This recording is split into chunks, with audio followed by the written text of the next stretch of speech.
અમરેલી સ્થિત વિદ્યાસભા ખાતે રાજ્યકક્ષા કલા મહોત્સવ 2024નું ઉદ્ઘાટન કાર્યક્રમ યોજાયો હતો, જેમાં ગુજરાત કેબિનેટ શિક્ષણ મંત્રી ડોક્ટર કુબેર ટિંડોર અને રાજ્ય શિક્ષણ મંત્રી પ્રફુલ પાનસરિયા વિશેષ ઉપસ્થિત રહ્યા હતા, જેમાં વસુદેવ કુટુંબકમ થીમ આધારિત કાર્યક્રમમાં ચિત્રકલા, કાવ્ય રચના, ગાયન અને વાદન સહિત રાજ્યકક્ષાની વિવિધ કલાઓની સ્પર્ધાનું આયોજન કરવામાં આવ્યું છે। આગામી 3 દિવસ સુધી ઝોન કક્ષાની વિવિધ સ્પર્ધામાં વિજેતા કલાકારો રાજ્ય કક્ષાની સ્પર્ધામાં ભાગ લેશે અને કલા ઉત્સવ વિદ્યાર્થીઓમાં રહેલી વિવિધ કળા અને પ્રતિભાને બહાર લાવવામાં મહત્વની ભૂમિકા ભજવે છે। તેમની સર્જનાત્મક અને મૌલિકતાની અભિવ્યક્તિ માટેની ઉમદા તક પૂરી પાડે છે। અગાઉ ધોરણ 6 થી ધોરણ 12 સુધીમાં વિવિધ લક્ષ્ય જૂથ અંતર્ગત વિવિધ સ્પર્ધાનું આયોજન શાળા કક્ષાએ ઝોન કક્ષા સુધી હાથ ધરવામાં આવ્યું હતું। વિજેતા સ્પર્ધકોને ઇનામ આપી પ્રોત્સાહિત કરવામાં આવ્યા હતા અને કાર્યક્રમમાં રાજ્ય કક્ષાના કલા ઉત્સવના બાળ કલાકારોને કીટ આપીને સન્માનિત કરવામાં આવ્યા હતા। રાજ્ય કક્ષાએ શ્રેષ્ઠ પ્રદર્શન કરનાર વિદ્યાર્થીને વિદ્યાસભા મફત શિક્ષણ પૂરું પાડશે તેવી જાહેરાત કેમ્પસ ડાયરેક્ટર વસંત પેથાણી દ્વારા કરવામાં આવી હતી। સમગ્ર કાર્યક્રમ દરમિયાન જિલ્લા શિક્ષણ સમિતિ ચેરમેન, જિલ્લા વિકાસ અધિકારી સહિત મહાનુભાવો ઉપસ્થિત રહ્યા હતા। અમરેલી ખાતે રાજ્યનો કલા મેળો ઉત્સવ જ્યારે અહીંયા ઉજવાયો છે, ત્યારે શાંતાબેન હરિભાઈ ગજેરા ચેરિટેબલ ટ્રસ્ટના શાળાની અંદર ત્યારે ગુજરાતના તમામ કલાકાર મિત્રો જે સ્ટુડન્ટની કલા છે, પેઇન્ટિંગમાં, ગાયનમાં, સ્પોર્ટમાં, એ લોકોના રાજ્ય લેવલની આ સ્પર્ધામાં જેઓએ સફળતા પ્રાપ્ત કરી હોય એમને ઇનામ વિતરણ એમનો કાર્યક્રમ આદરણીય કેબિનેટ મંત્રી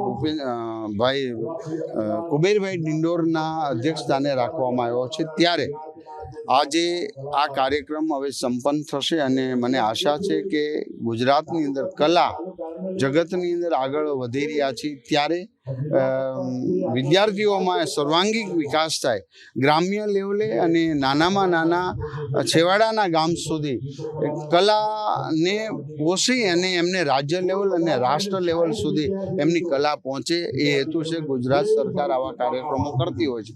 ત્યારે આજે વિજેતા તમામ કલા પ્રેમી વિદ્યાર્થીઓ છે એમનું હૃદયપૂર્વક અભિનંદન પાઠવું। સૌને મારા નમસ્કાર।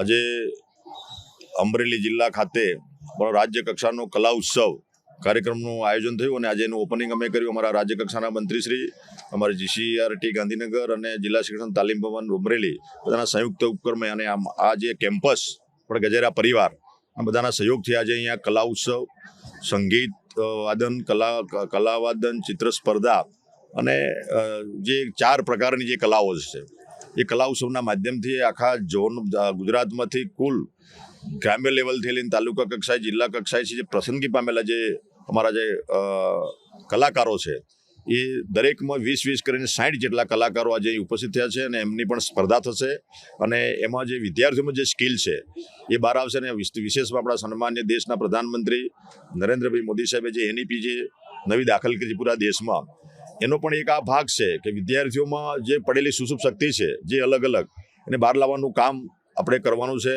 અને સ્કિલ બેઝ એજ્યુકેશન, એનામાં જે કંઈ સ્કિલ છે એ સંગીતની છે, અભિનય છે, એમાં વક્તૃત્વ સ્પર્ધા છે, ચિત્રની સ્પર્ધા છે, ચિત્ર કંઈક છે, એ બધું જ વિદ્યાર્થીઓને એજ્યુકેશનની સાથે સાથે એ બહાર લાવવાનું કામ આ કલા ઉત્સવના માધ્યમથી મિત્રો આપણે શરૂ કર્યું છે। આજે આ 7મો કલા ઉત્સવ છે। 2016થી શરૂઆત થઈ હતી, આજે અમરેલી મુકામે આ 7મો કલા ઉત્સવ એનું અમે ઓપનિંગ કર્યું છે અને આજે વિદ્યાર્થીઓએ જે ભાગ લીધો છે એ બધાને હું ઢેર સારી શુભકામના પાઠવું છું। આયોજકોને પણ શુભકામના અને ગુરુજનોએ જે મદદ કરી છે, એ પરિશ્રમ કર્યો છે વિદ્યાર્થીઓ પાછળ, એમને પણ શુભેચ્છા પાઠવું છું। આજરોજ શ્રીમતી શાંતાબેન હરિભાઈ ગજેરા કેમ્પસ યજમાન પદે જિલ્લા તાલીમ ભવન અને ગુજરાત રાજ્ય શિક્ષણ વિભાગ દ્વારા રાજ્ય કલા ઉત્સવ 2024નું આ કેમ્પસમાં આયોજન થયું અને તેને ખુલ્લો મુકાયો છે અને સ્પર્ધાઓ શરૂ થવા જઈ રહી છે। ત્યારે આ સંસ્થાના પ્રમુખ શ્રી વસંતભાઈ ગજેરા વિદ્યાર્થીઓના સર્વાંગી વિકાસ માટે હંમેશા પ્રયત્નશીલ છે તેઓએ અને સંસ્થાના ટ્રસ્ટીશ્રીઓ તેમજ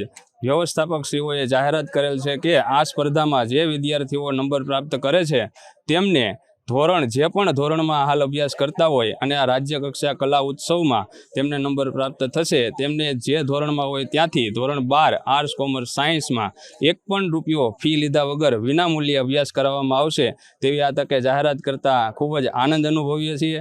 અને સમગ્ર શિક્ષણમાં આ એક તક હશે કે વિદ્યાર્થીઓને પ્રોત્સાહિત કરવા માટે કોઈ પણ એક નાની એવી નહીં પણ એમને અભ્યાસલક્ષી એક સુનેરી તક આપવા અમે કટિબદ્ધ છીએ અને હંમેશા આવા પ્રયત્નો થકી વિદ્યાર્થીઓને અભ્યાસમાં આગળ જવા માટે પ્રયત્નશીલ રહીશું.